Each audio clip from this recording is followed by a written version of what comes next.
afternoon, I'm Raylene Ramsey. This is your afternoon news fix for Monday, the 9th of February. The government's announced plans to build a gas importing facility to manage energy supply. Here's senior political reporter Azaria Howell.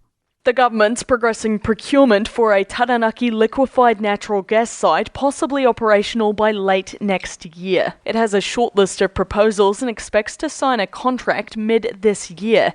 Energy Minister Simon Watts says it will provide reliable backup fuel, and they're promising to import LNG in large shipments only when needed. Energy prices soared in 2024, fuelled by low hydro dam levels and declining gas supply. The Christchurch mosque terrorist has finished giving evidence in his bid to vacate his guilty pleas and appeal his convictions.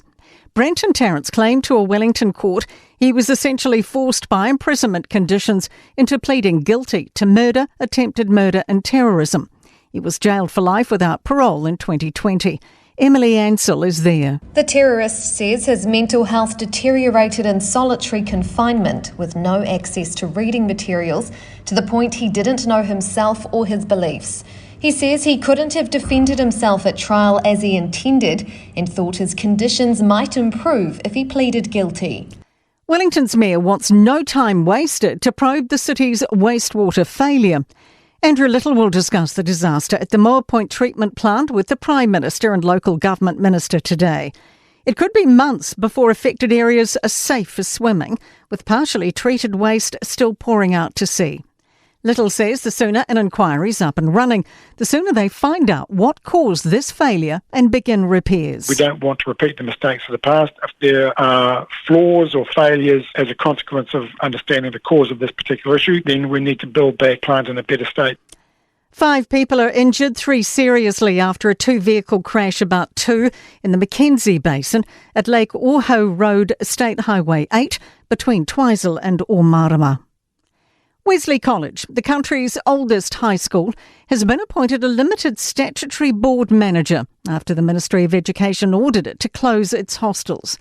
The ministry suspended the school's boarding licence in November after allegations of bullying and violence.